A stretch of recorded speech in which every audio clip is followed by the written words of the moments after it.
El misterio del castillo Forwich. Un relato perteneciente a la colección de Lady Molly en Scotland Yard, escrito por la baronesa Orchie. Pero antes de comenzar os recuerdo que mi primer poemario, Por cada centímetro de piel que me sobra, ya está a la venta. Enlaces de compra en la cajita de descripción. Continuemos. Puede sorprenderte de que, cuando algunos de los más capaces de nuestros colegas en Scotland Yard estaban al borde de la desesperación, ¿el jefe se volviera instintivamente hacia Lady Molly? Sin duda, el misterio del castillo Forwich, como se le llamaba universalmente, era un caso que más que ningún otro requería tacto femenino, intuición y todas esas cualidades de las que mi querida dama poseía más que su parte habitual. Con la excepción del señor Mackenlie y del joven Jack d'Albuquerque, solo había mujeres relacionadas con el caso. Si has estudiado minuciosamente a Debrett, sabes tan bien como yo que la nobleza es una de esas antiguas iglesias que datan de hace unos 600 años, y que la actual Lady d'Albuquerque es baronesa por derecho propio, con el título y las propiedades descendiendo a herederos generales. Si has leído ese mismo volumen interesante con atención, también habrás descubierto que el difunto Lord d'Albuquerque tenía 2 hijas. La mayor, Clementina Cecilia, la actual baronesa, que lo sucedió, y la otra, Margaret Florence, quien se casó en 1884 con Jean Logan Duplessis, un francés que Debrett describe vagamente como de Pondichéry, India, y de quien tuvo 2 hijas, Henriette Marie, ahora heredera de la antigua baronía de d'Albuquerque de Forwich, y Joan, nacida 2 años después. Parece que hubo algún misterio o romance relacionado con este matrimonio de la honorable Margaret Florence d'Albuquerque con el joven oficial de la Legión extranjera. El viejo Lord d'Albuquerque, en ese momento embajador británico en París, parecía tener graves objeciones a la unión. Pero la señorita Margaret, desafiando abiertamente el desagrado de su padre y arrojando la prudencia al viento, un buen día se escapó de casa con el capitán Duplessis. Y desde Pondichéry escribió una carta breve a sus familiares informándoles de su matrimonio con el hombre que más amaba en el mundo. El viejo Lord d'Albuquerque nunca superó la obstinación de su hija. Al parecer, ella había sido su favorita, y su matrimonio secreto y engañoso prácticamente le rompió el corazón. Sin embargo, fue amable con ella hasta el final, y cuando nació la primera niña y la joven pareja parecía estar en apuros, les proporcionó una pensión hasta el día de la muerte de su hija, que ocurrió 3 años después de su fuga, al dar a luz a su segundo hijo. Cuando a la muerte de su padre, la honorable Clementina Cecilia heredó el título y la fortuna, pareció sentir que era su deber interesarse en la hija mayor de su difunta hermana, quien al no tener su propio matrimonio ni descendencia, era heredera de la baronía de d'Albuquerque. Así fue como la señorita Henriette Marie Duplessis vino con el consentimiento de su padre a vivir con su tía en el castillo Forwich. Debrett también te dirá que en 1901 asumió el nombre de d'Albuquerque en lugar del suyo por licencia real. En caso de que ella no tuviera descendencia, el título y la propiedad recaerían en primer lugar en su hermana Joan y posteriormente en un primo relativamente lejano, el capitán John d'Albuquerque, actualmente un joven oficial de la guardia. Según sus sirvientes, la actual baronesa d'Albuquerque es muy obstinada, pero de otro modo no es ni más ni menos excéntrica que cualquier solterona del norte que tuviera una posición tan excepcional que mantener en el mundo social. La única característica amable en su carácter, que de otro modo no es muy querible, es su gran afecto por la hija de su difunta hermana. La señorita Henriette Duplessis d'Albuquerque ha heredado de su padre francés ojos oscuros y cabello oscuro, además de un cutis algo moreno, pero sin duda es de su ascendencia inglesa que ha derivado un físico algo masculino y una gran afición por todas las actividades al aire libre. Es muy atlética. Sabe esgrima y boxeo. Monta a caballo en la caza. Y es una tiradora notablemente buena. Según todos los informes, la primera señal de problemas en ese hogar espléndido coincidió con la llegada a Forwich de una joven visitante muy bonita, que estaba acompañada por su doncella, una mujer mestiza, de complexión oscura y temperamento huraño, pero que mostraba claramente una devoción perruna hacia su joven ama. Esta visita parece haber sorprendido a todo el personal del castillo Forwich, ya que su señora no había dicho nada al respecto hasta la misma mañana en que se esperaban a los huéspedes. Luego ordenó brevemente a una de las sirvientas que preparara una habitación para una joven y que instalara una pequeña cama de campaña en un vestidor contiguo.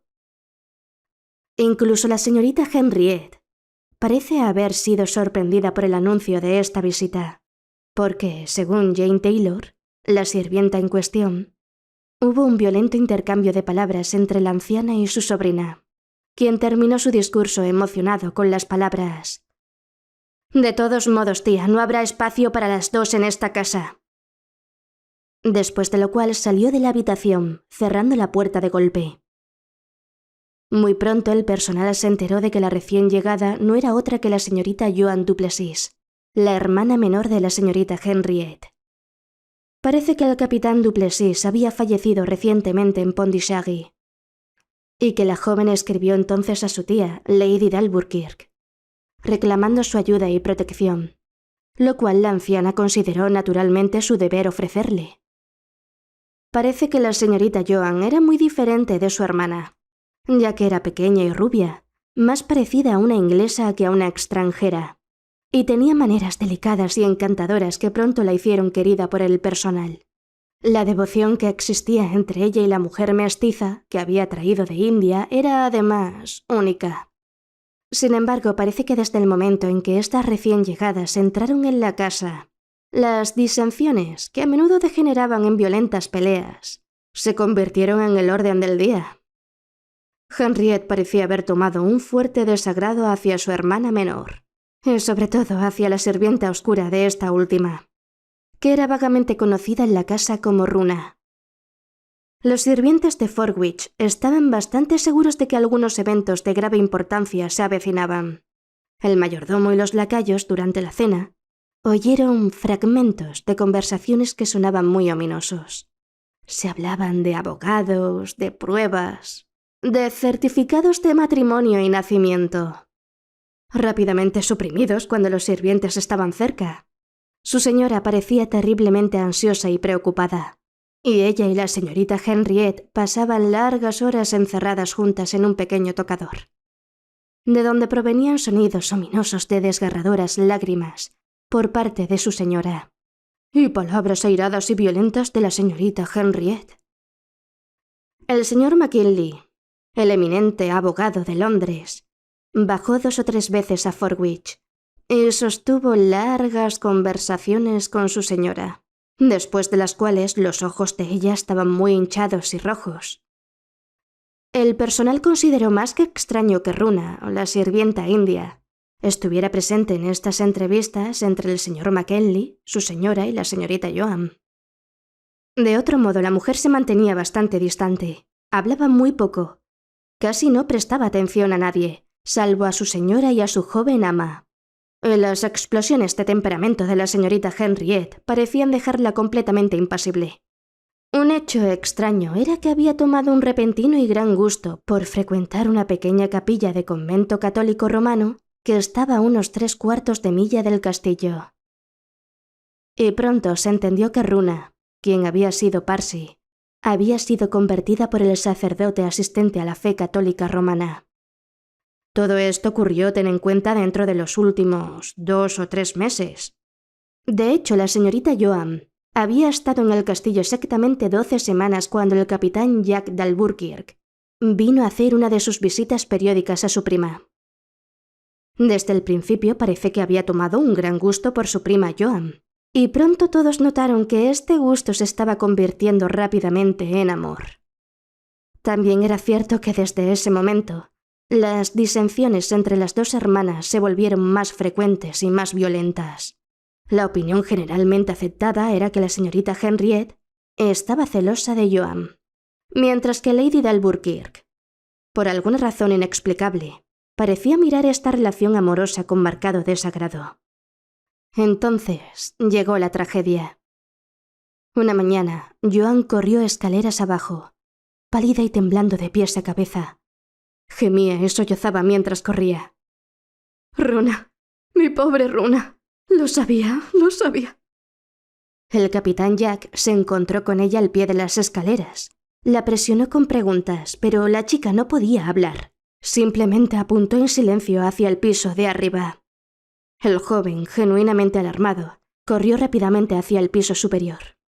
Abrió de golpe la puerta que conducía a la habitación de Runa.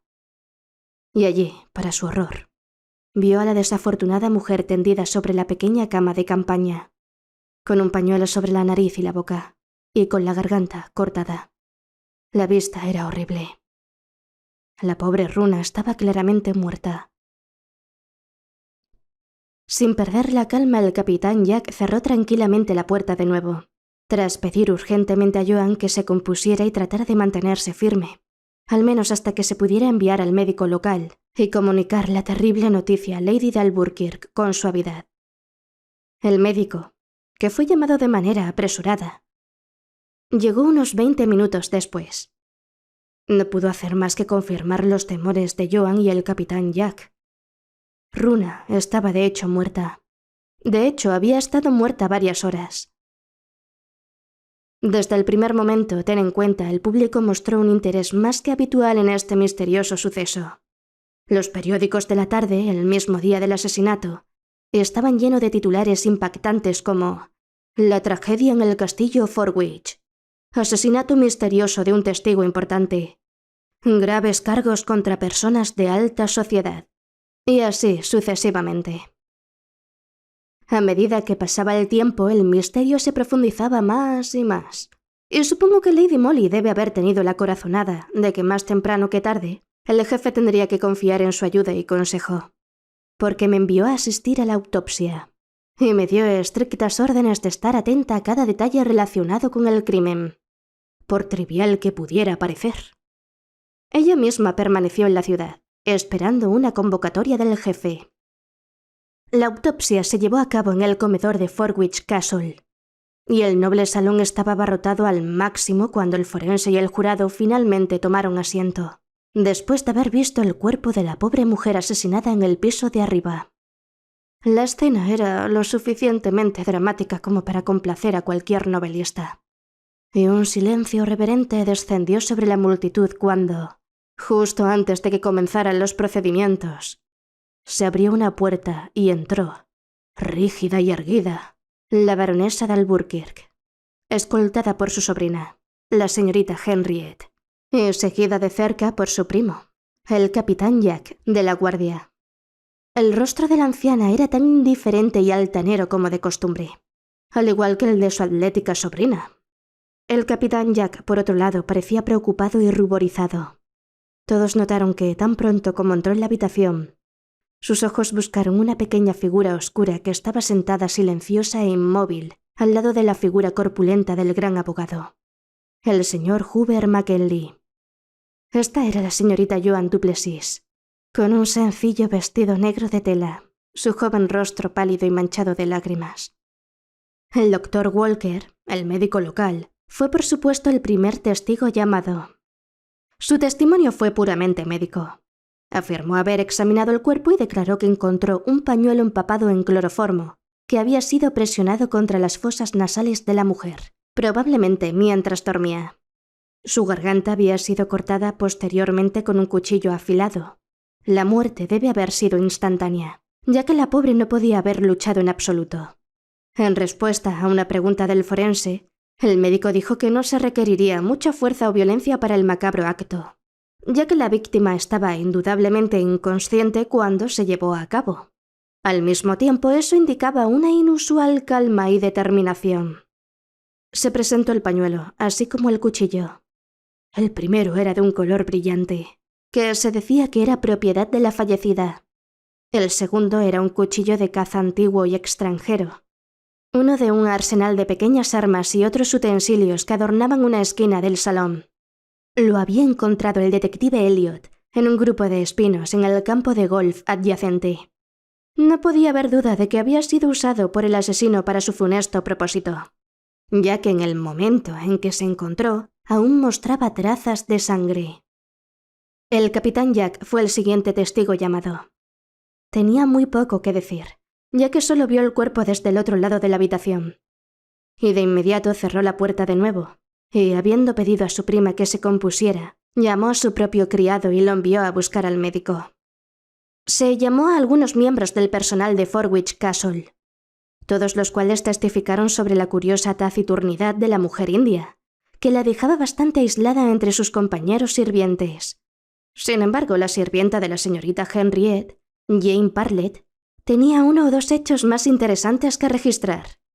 Parece que había estado más íntima con la mujer fallecida que nadie más, y en al menos una ocasión había tenido una conversación bastante confidencial con ella. Ella hablaba principalmente de su ama, dijo Jane, en respuesta a una pregunta del forense, a quien era muy devota. Me dijo que la quería tanto que estaría dispuesta a morir por ella. Por supuesto pensé que era una tontería, como charlas extranjeras locas. Pero Runa se enojó mucho cuando me reí de ella, y luego desabrochó su vestido por delante, y me mostró unos papeles que estaban cosidos en el forro de su vestido. Todos estos papeles son la fortuna de mi pequeña señorita, me dijo. Runa los guarda con su vida. Alguien debe matar a Runa antes de quitárselos. Esto fue hace unas 6 semanas. Continuó Jane mientras un extraño sentimiento de asombro parecía descender sobre todos los presentes mientras la chica hablaba. Últimamente se volvió mucho más silenciosa, y al referirme una vez a los papeles, se volvió hacia mí de forma salvaje y me dijo que me callara. Cuando le preguntaron si había mencionado el incidente de los papeles a alguien, Jane respondió que no. Excepto a la señorita Henriette, por supuesto, agregó después de un breve momento de vacilación.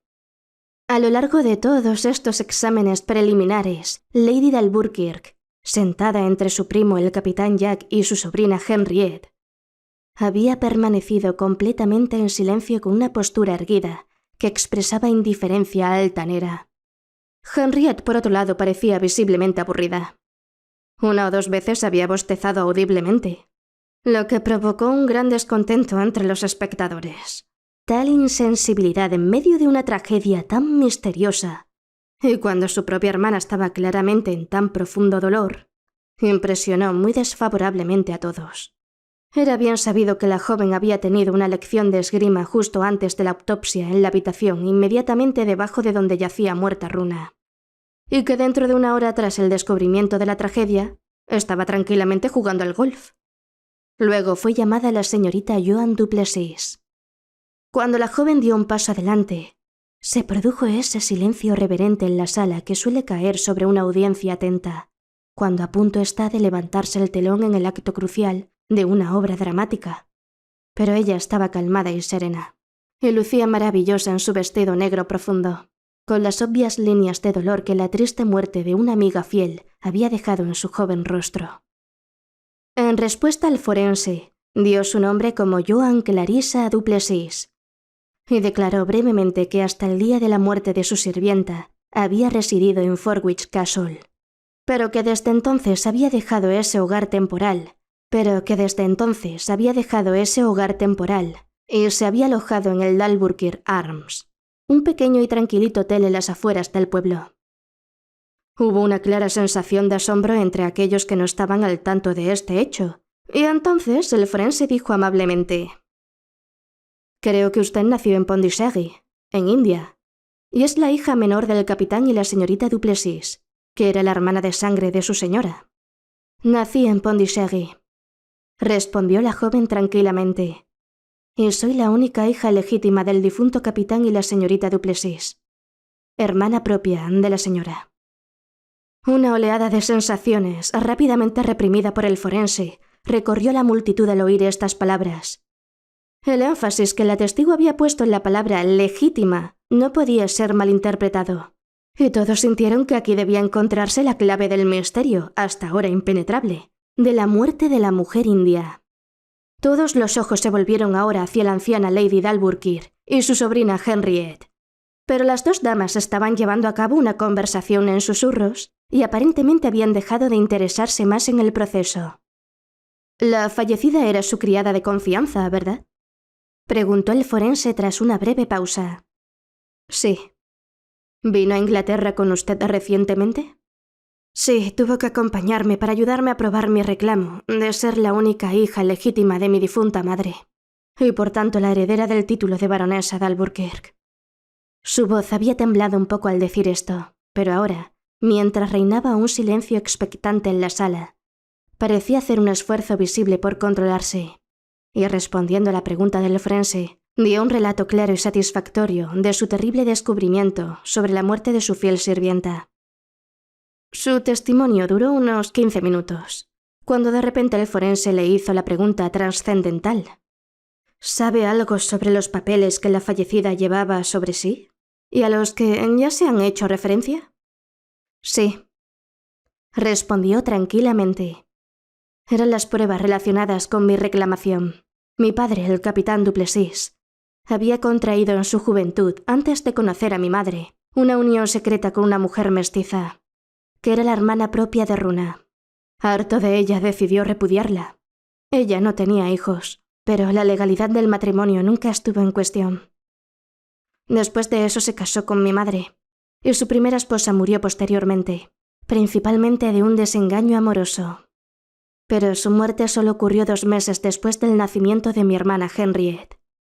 Creo que mi padre había sido llevado a creer que su primera esposa había muerto 2 años antes, y sin duda se quedó muy impactado al darse cuenta de qué grave injusticia había cometido con nuestra madre. Para remediar un poco la solución, él y ella celebraron una nueva forma de matrimonio, esta vez legal, y mi padre pagó mucho dinero a los parientes de Runa para que se silenciara el asunto. Menos de 1 año después de este segundo y único matrimonio legal, nací yo y mi madre murió. Entonces, ¿de qué constaban estos papeles de los que se ha hablado tanto? Eran los certificados de matrimonio de la primera esposa de mi padre, y 2 declaraciones juradas sobre su muerte, 2 meses después del nacimiento de mi hermana Henriette, una del doctor Renaud, quien en este momento era un conocido médico en Pondicherry, y la otra de Runa misma, que había sostenido a su hermana moribunda en sus brazos. El doctor Renaud está muerto, y ahora Runa ha sido asesinada, y todas las pruebas han desaparecido con ella. Su voz se rompió en una pasión de sollozos que, con evidente autocontrol, pronto reprimió. En esa sala abarrotada se pudo oír caer un alfiler. Tan intensa era la tensión de la emoción y la tensión. Entonces esos papeles permanecieron en posesión de su sirvienta. ¿Por qué fue eso?, preguntó el forense. No me atreví a llevar los papeles conmigo, dijo la testigo mientras una curiosa expresión de terror se apoderaba de su joven rostro al mirar hacia su tía y su hermana. Runa no quería separarse de ellos. Ella los llevaba en el forro de su vestido y por la noche los tenía todos debajo de su almohada. Después de su muerte y cuando el doctor Walker se había ido, pensé que era mi deber apoderarme de los papeles, que significaban mi futuro entero, y que deseaba entonces poner bajo la custodia del señor Mackenlie.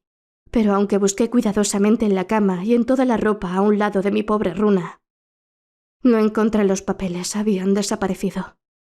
No intentaré describirte la sensación causada por la declaración de esta testigo.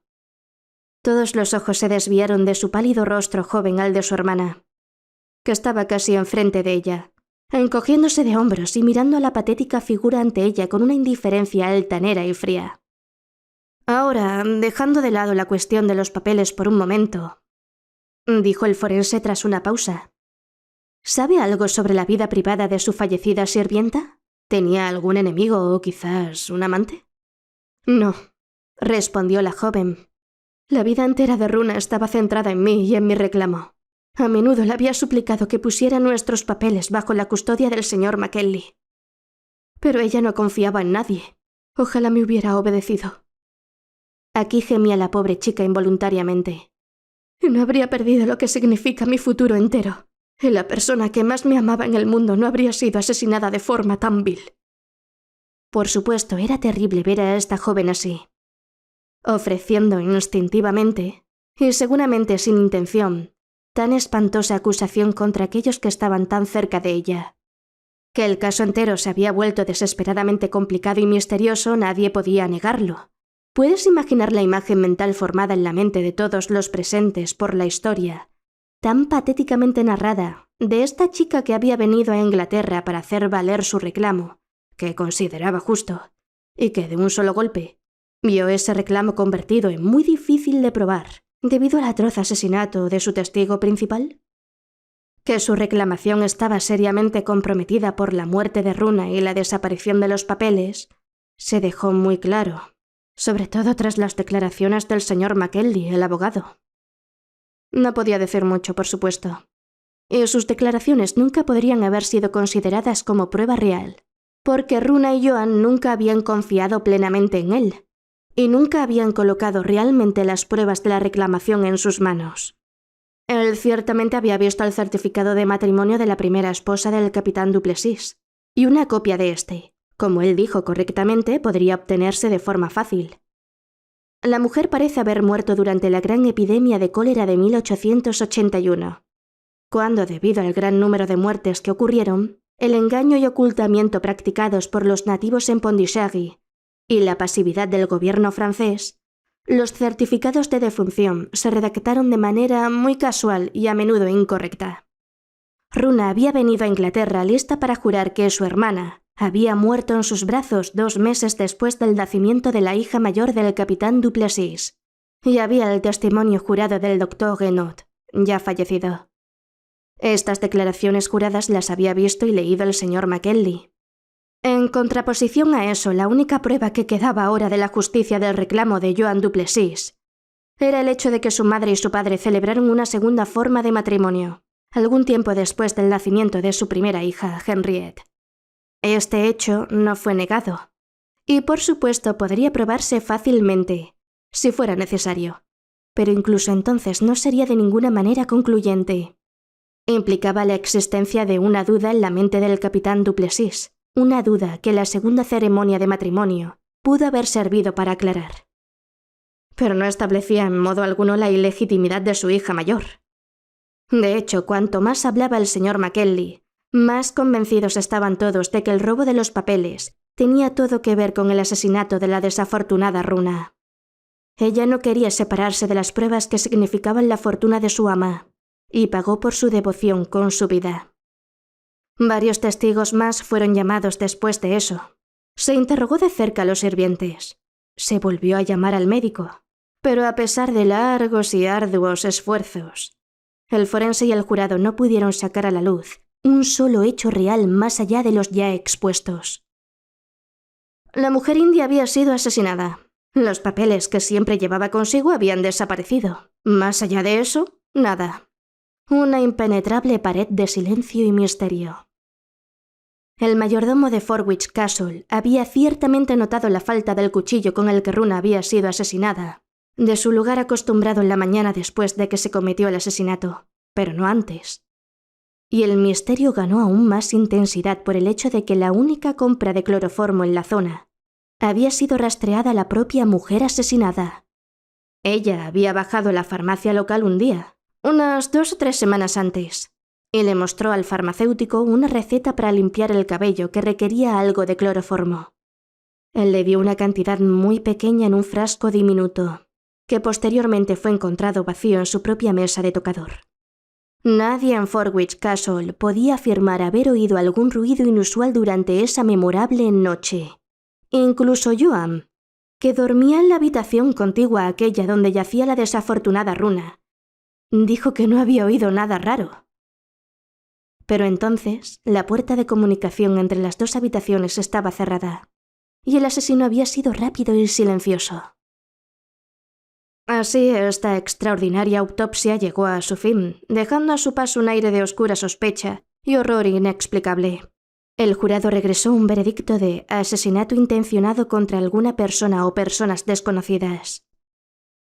Y al instante, Lady Dalburkirk se levantó y, apoyándose en el brazo de su sobrina, salió tranquilamente de la sala. Dos de nuestros mejores hombres del Yard, Pigram y Elliot, quedaron a cargo del caso.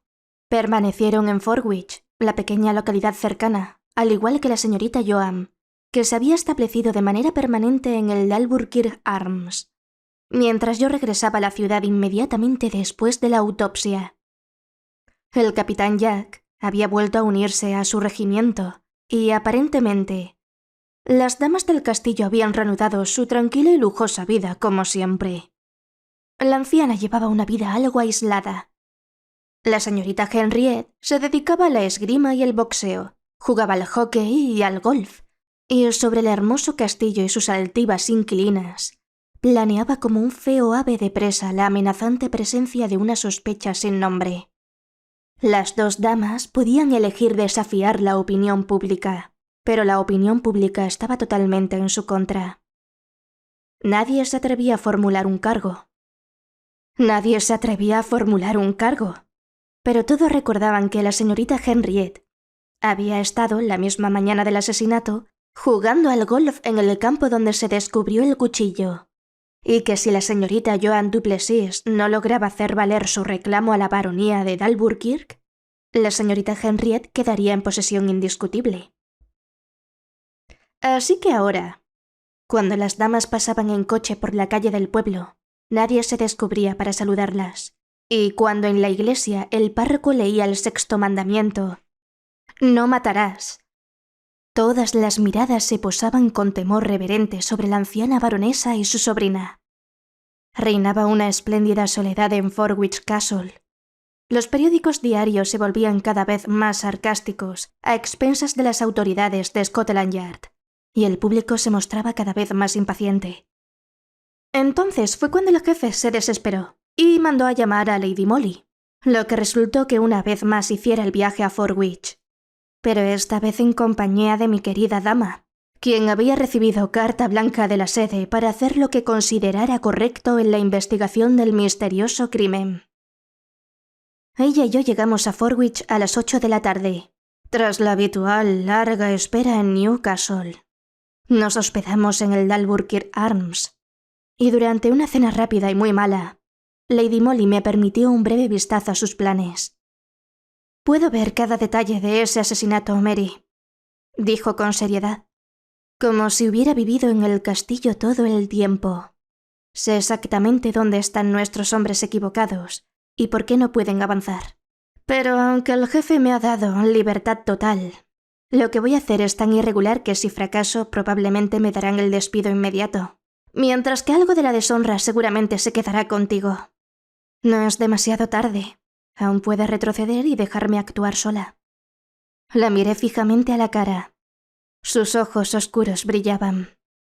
Había poder de segunda vista en ellos, o una maravillosa intuición sobre hombres y cosas. «Seguiré tu ejemplo, mi Lady Molly», dije tranquilamente. «Entonces ve a la cama ahora», respondió con esa extraña transición de comportamiento, que para mí era tan atractiva y para todos los demás tan incomprensible.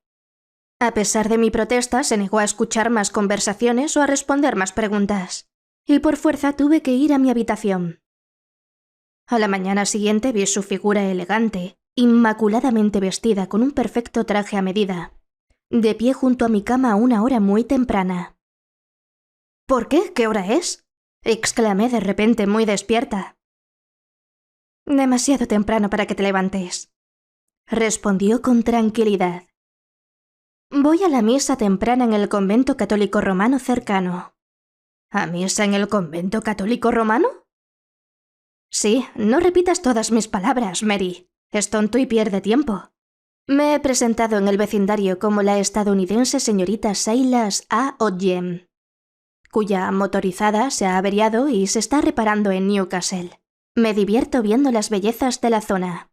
Siendo católica romana, voy primero a misa, y habiendo conocido a Lady Dalburkirk una vez en Londres, voy a hacerle una respetuosa visita después. Cuando vuelva, desayunaremos juntas.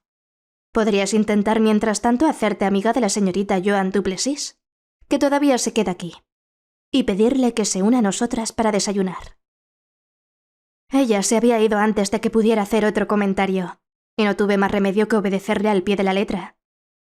Una hora más tarde vi a la señorita Joan Duplessis paseando por el jardín del hotel. No fue difícil intercambiar palabras con la joven, quien parecía alegrarse al tener a alguien con quien hablar.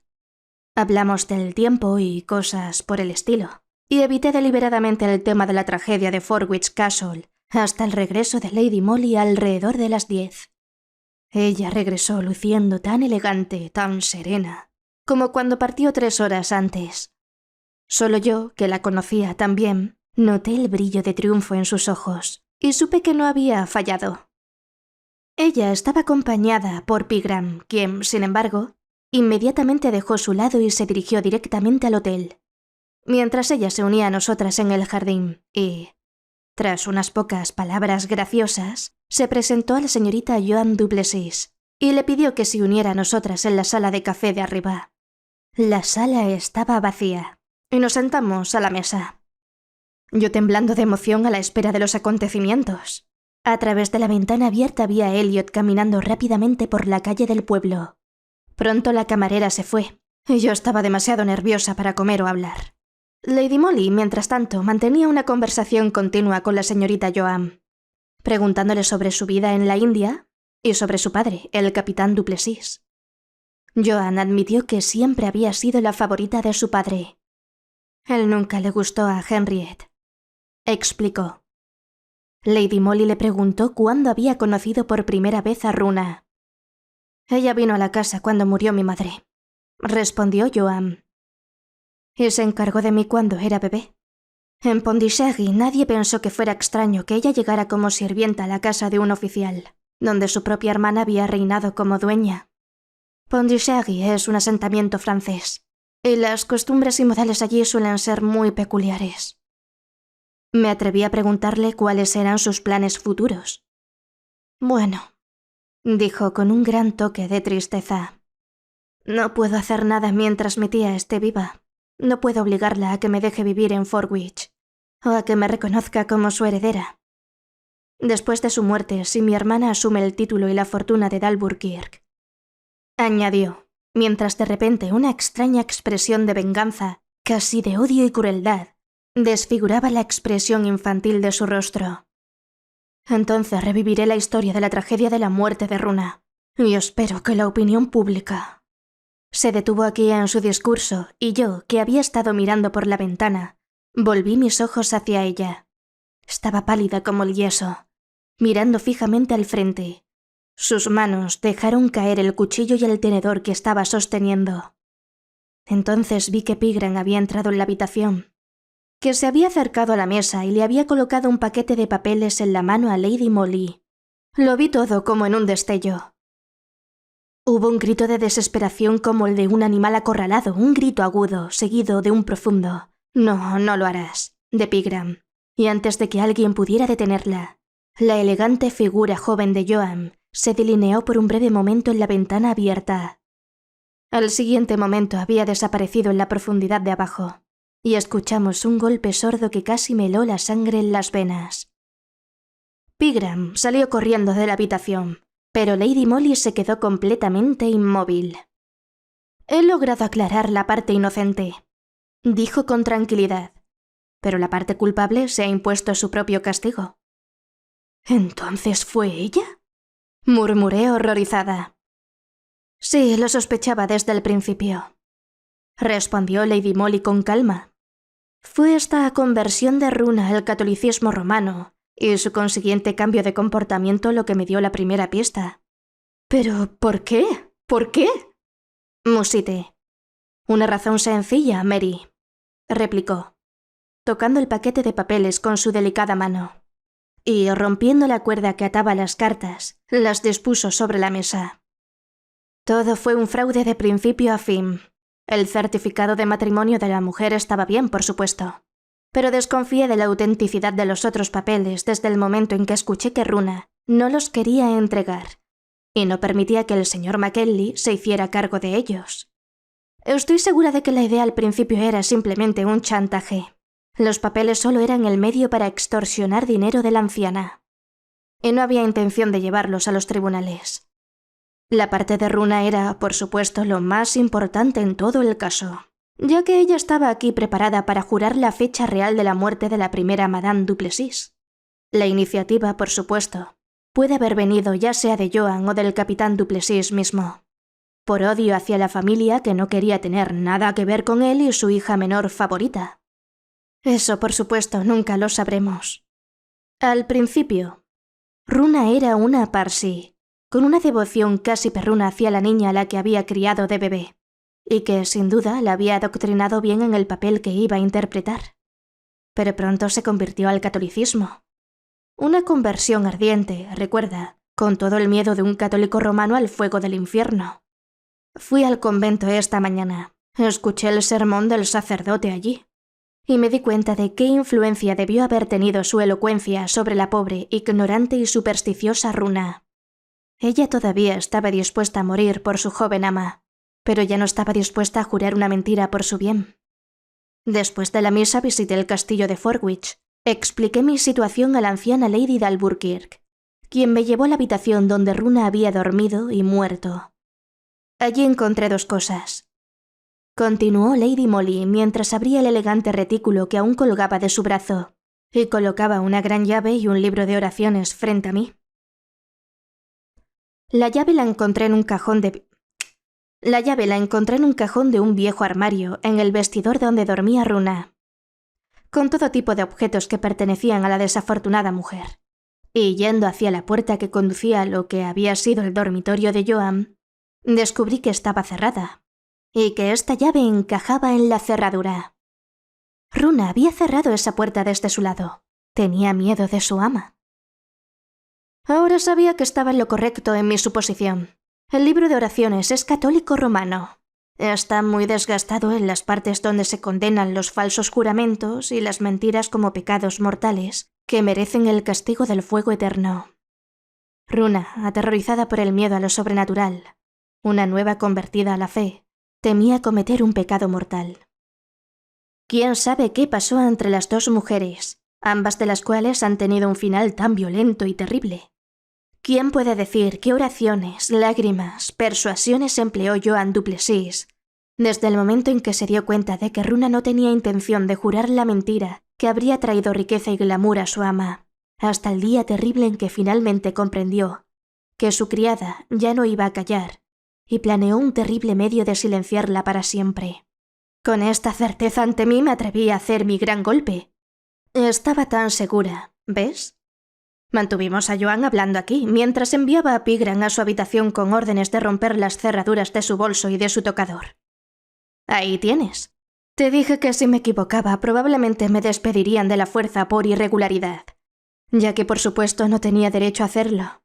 Pero si Pigram encontraba los papeles allí donde estaba tan segura de que estarían, podríamos llevar al asesino ante la justicia. Conozco bastante bien a mi propio sexo, ¿no es así, Mary? Sabía que Joan Duplessis no había destruido, nunca destruiría esos papeles. Incluso mientras Lady Molly hablaba, podíamos oír el pesado sonido de pasos fuera del pasillo. Corrí hacia la puerta y allí me encontré con Pigram. «Ella está muerta, señorita», dijo. «Fue una caída de 40 pies y un pavimento de piedra abajo. La culpable realmente se había impuesto su propio castigo». Lady de Alburquerque le envió a Lady Molly un cheque por 5.000 libras el día en que todo el asunto se hizo público. Creo que dirás que había sido bien ganado. Con sus delicadas manos, mi querida dama había levantado el velo que colgaba sobre la tragedia de Forwich Castle, y con el hallazgo de los papeles en el bolso del tocador de Joan Duplessis, y el suicidio de la desafortunada chica, el asesinato de la mujer india ya no era un misterio. Fin.